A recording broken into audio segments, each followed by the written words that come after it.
आजकल आप चारों तरफ लिव इन रिलेशनशिप्स और लिव इन पार्टनर्स के बारे में लगातार सुनते रहते होंगे, पढ़ते रहते होंगे और आपके आसपास भी ऐसे बहुत सारे कपल्स होंगे जो अपने आप को कहते होंगे कि हम लिव इन रिलेशनशिप में हैं। मुंबई में 56 साल के एक आदमी ने 32 साल की अपनी लिव इन पार्टनर की हत्या कर दी है और फिर उसके शव के टुकड़े टुकड़े करके पहले उन्हें प्रेशर कुकर में उबाला और फिर उन टुकड़ों को या तो जानवरों को खिला दिया या फिर नाली में बहा दिया।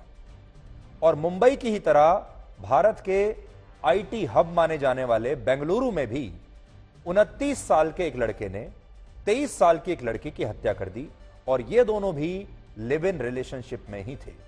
इसके अलावा भी बहुत सारी खबरें आप हर रोज अखबारों में पढ़ते होंगे जहां आपको यह पता चलता है कि लिव इन रिलेशनशिप में रहने वाले लोगों ने किसी की हत्या कर दी, अपने ही लिव इन पार्टनर की हत्या कर दी। इसलिए आज हम भारत में लिव इन रिलेशनशिप्स का एक ब्लैक एंड व्हाइट विश्लेषण करेंगे जिससे आपको यह पता चलेगा कि हमारे देश में लिव इन पार्टनर्स की हत्या के मामले अचानक इतने बढ़ते क्यों जा रहे हैं और क्या भारत के युवा, भारत के परिवार, हमारा समाज और हमारा कानून बिना शादी किए ऐसे रिश्तों को अपनाने के लिए या ऐसे लिव इन रिलेशनशिप्स के लिए तैयार है।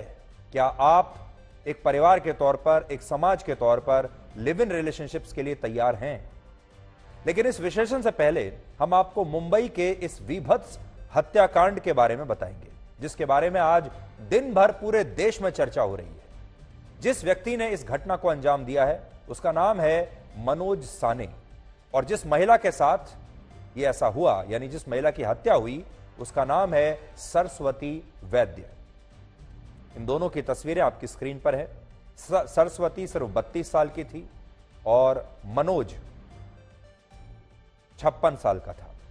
32 साल की सरस्वती एक अनाथ महिला थी जिसका बचपन भी एक अनाथ आश्रम में गुजरा, जबकि मनोज साने पहले मुंबई के बोरीवली में रहता था और वहीं पर एक राशन की दुकान पर काम करता था और इसी राशन की दुकान पर मनोज और सरस्वती की पहली मुलाकात हुई और यह बात है वर्ष 2014 की।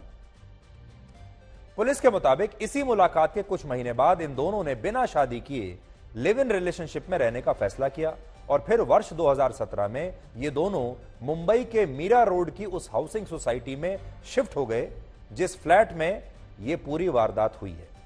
मनोज ने पुलिस को बताया है कि उसने सरस्वती की हत्या नहीं की बल्कि सरस्वती ने इन दोनों के बीच होने वाले झगड़ों से परेशान होकर आत्महत्या की थी, जिसके बाद मनोज ने पुलिस के डर से सरस्वती के शव के टुकड़े टुकड़े कर दिए और फिर उसे ठिकाने लगाने की कोशिश की। हालांकि पुलिस इस बात पर यकीन नहीं कर रही है और इस बात पर शायद आपको भी यकीन नहीं होगा। पुलिस को ऐसा शक है कि मनोज ने ही इस महिला की हत्या की है और फिर उसके शव के साथ इतना घिनौना बर्ताव किया जिसकी कोई कल्पना भी नहीं कर सकता।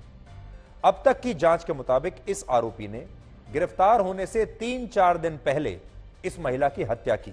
इसके बाद इस महिला के शव को धीरे धीरे वो ठिकाने लगा रहा था। पहले इसने पेड़ काटने वाले एक कटर की मदद से लाश के टुकड़े टुकड़े किए, लाश के कई छोटे छोटे टुकड़े कर दिए।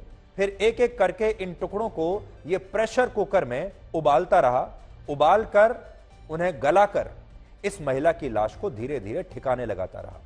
इसी दौरान इस हाउसिंग सोसाइटी में रहने वाले लोग इस बात को लेकर बड़े परेशान हो गए कि आखिर उनके घरों में लाश के सड़ने की बदबू कैसे आ रही है और यह बदबू कहां से आ रही है। तो हम आपको बताएंगे ये पकड़ा कैसे गया। पकड़े जाने के पीछे सबसे बड़ी वजह थी कि उसके फ्लैट से लगातार बदबू आ रही थी और जो अड़ोस पड़ोस के जो फ्लैट्स थे और जो लोग थे वो बदबू से परेशान हो गए।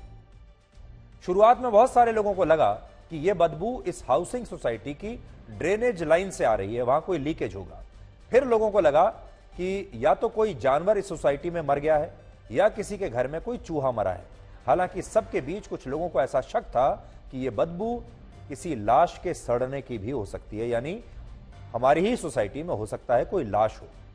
जब इस आरोपी के सामने वाले फ्लैट में रहने वाले एक लड़के को यह शक हुआ तो उसने मनोज के घर जाकर उससे इसके बारे में बात करने की कोशिश की। लेकिन जब वो मनोज के घर गया उसने डोरबेल बजाई।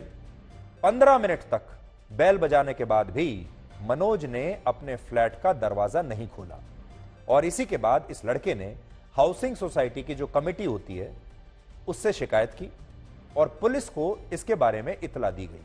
और जब पुलिस इस फ्लैट का गेट तोड़कर अंदर घुसी तो उसे एक कमरे में काले रंग का प्लास्टिक कवर बिछा हुआ मिला, जिससे पूरे कमरे में फर्श पर बिछाया हुआ था और उस पर इस महिला के कटे हुए बाल पड़े हुए थे। जब पुलिस इसी फ्लैट की किचन में गई तो वहां उसे 3 बाल्टियां मिली जिनमें खून भरा हुआ था और इस महिला के शव के टुकड़े उन बाल्टियों में काट कर रखे हुए थे।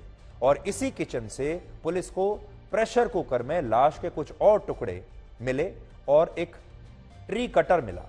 और जब मनोज शाम को अपने फ्लैट पर आया, उस दौरान मनोज कहीं बाहर गया हुआ था, जब वो शाम को आया तो पुलिस ने उसे गिरफ्तार कर लिया।